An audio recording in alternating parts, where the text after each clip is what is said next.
Okay, Hi, Pa. How are you? How's everything going?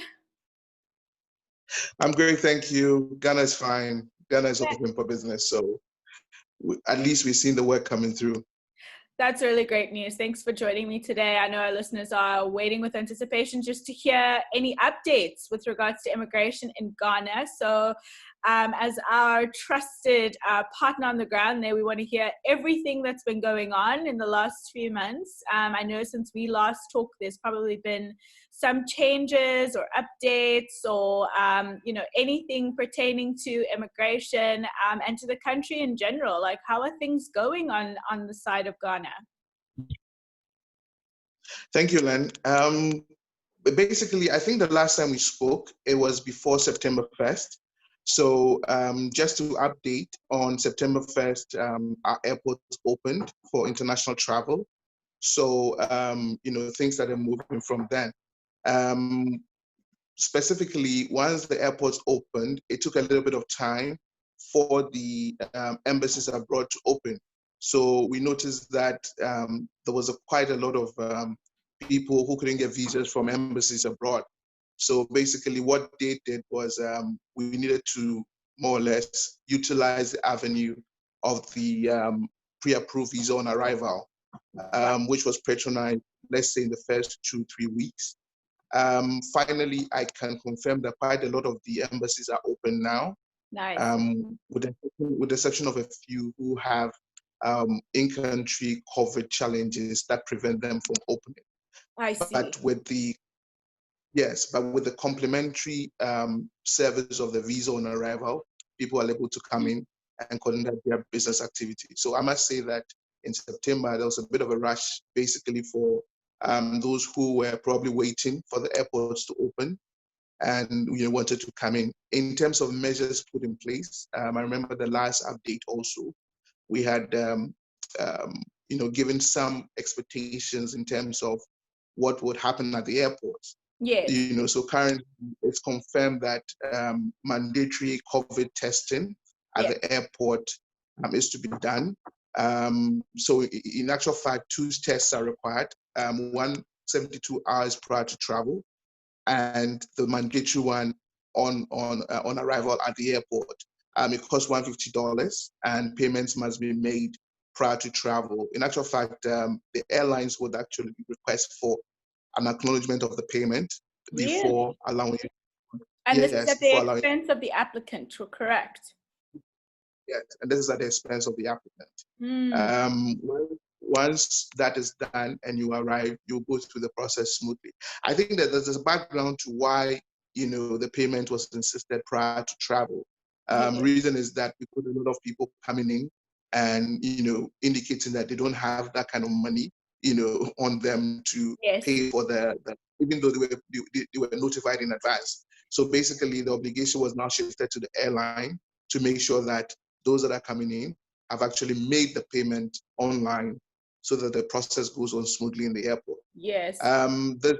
This has been done, and I think there've been a few positive cases at the airport. And once this happens, the port officials would refer the matter for further processing with some of these facilities that have been set aside to manage the COVID cases on arrival. Yes. Once you test negative, you go through the airport and you are allowed to enter Ghana. You are not monitored, after airport anyway. Okay, so no quarantine after you've tested negative at the airport. Okay. No quarantine, exactly. Oh, I see. And just on that note part, so the borders open September 1st. Is it open for everyone? Are there particular countries that are still on restriction? In some jurisdictions, you're hearing the UK or the US that anyone that's coming from those high-risk countries for COVID either have to do some additional steps or they're not able to come for leisure purposes. They can only come for business and they have to motivate why they need to come. Is there anything like that in Ghana? No. In actual fact, it's open to everyone. No quarantine measures in place. I think the authorities are quite, certain that once you have the COVID test done before and the one at the airport, it reduces the chances of you having it. So you are permitted to enter. No restrictions on nationality whatsoever. Okay, well, that's really good news. And what are you seeing now? Are you seeing a lot of people coming in for business purposes? Are your volumes increasing from those that are outside looking to come in? Yes, so as I mentioned earlier, once the airports opened, we saw a spike. And I think that they mostly were people who were waiting to come in, who had been locked out due to COVID and had been out of the country for a while. So people had to come in and take up their assignments. Others had to come in for business travel. So I would say it's too early to tell that the momentum will be this way, for the next couple of months. Right. I suspect that the initial spike was because there were a lot of people waiting, to get in. Yes. But generally, I think that it will be a more cautious return to normal. I'm sure quite a lot of people who could work remotely are now working remotely and are not necessarily traveling. So it's early to predict whether this momentum would keep on for the next couple of months. But for the past 2 months, we've seen quite a lot of people coming in, both business and for those taking up assignments. That's good. Well, that's really great news. I'm glad to hear that. And what about some of your clients that are, once the borders opened and they were still in Ghana? Have you seen clients leave right away, or are they still sort of looking to extend their stay within Ghana, extend their work permits and residency there? Are you seeing those trends as well? Actually, we're seeing both. We had cases where clients whose assignment would have ended during the COVID time, had a 1-year extension. We had requests to extend for 1 additional year. I think the companies realized that, in rearranging their mobility plans, they noticed that it would be good for some people to probably extend for an additional year. We've had cases where just before the opening of the borders, a client had to extend, basically was being moved to the UK, but would be based in Ghana to coordinate her affairs in the UK due to COVID. We've also seen, we've also seen situations where others have gone back, waiting for the borders to open, and leave. Others have also left and come back, actually, within the 1 month. They probably went to, Yes. I know a few clients who went probably to visit their family and are back at post. So it's been pretty mixed. All in all, I think that companies are managing and they are able to, with the current measures in place, to move their people around. Yeah, we're seeing that trend slowly coming back to a place where people are feeling a little bit more comfortable in movement, moving people around, moving themselves around. So I'm hoping, like you said, we don't really have a clear picture, but I'm sure that once the momentum builds up and people start feeling more comfortable, and particularly jurisdictions are very welcoming of people still coming into their areas to conduct their businesses and to set up their businesses, because people are so interested in coming onto this continent, which is very exciting. It's just a matter of that comfortability again, of moving into places that they at first were a little hesitant to do. And particularly from a governmental perspective, how are things going regulatory and with legislation? Have there been any updates there or any changes? In terms of changes, no major changes that affect our clients. There have been internal changes as to protocols that have been generated because of COVID.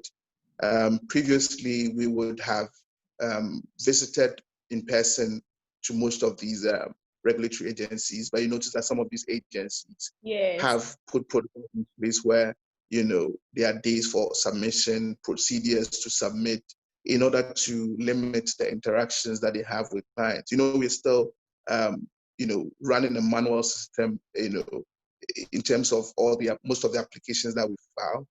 So it's more income. yeah, more in-person visits to the authorities. But those protocols have reduced it a bit, but it's been managed. It's not something that I would say have affected the companies. In terms of, legislation in the sectors, there hasn't been any new legislations since our last update. There have just been internal reorganization of protocols due to COVID, Yeah. but that has not negatively impacted any of our clients. It's just good. you just have to follow the rules, and you're able to submit applications, do your follow-ups, and get the approvals that you need. So on that front, that's been the update. Oh, okay, that's really great news. I'm glad to hear that there's been no serious impact on your clients and the applications. What about processing? Are things kind of back to normal on that as well? Processing times for particular applications? I know you said that there was such a rush once the borders opened, and that not all your embassies were open at the time, and things were slowly, getting back to normal in terms of, processing. As things kind of lined out now, or are things a little still delayed? Actually, it's much better. Just as predicted, once the airports opened, services like the visa on arrival was one of the top taken advantage services. So there was an initial delay in I wouldn't say too much of a delay, but it took a little bit more time than was published. But that has normalized now. Okay. And as we had previously communicated, the immigration authorities opened months before the airports open. Yeah. So yeah, the initial backlog and issues have been trashed out now. I wouldn't say we are experiencing any delays in processing of permits. So pretty much I think things are getting back to normal. That may also be because there may be a general reduction in volume. Yes. But I'm sure once we clock in a few more months, we'll see whether there will be any delays. But for now, I think things are normal. They're relatively within a reasonable time. Good.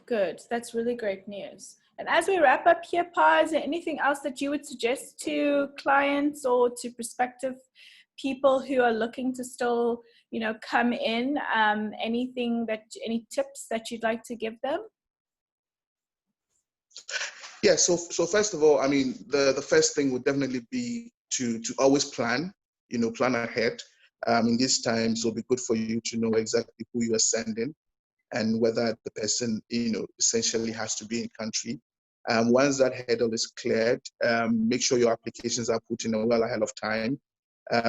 Embassies globally, Ghanaian embassies globally, most of them have started operating, but it will be good to send your application well in advance of time in order to, stop any delay. COVID testing 72 hours before arrival is critical.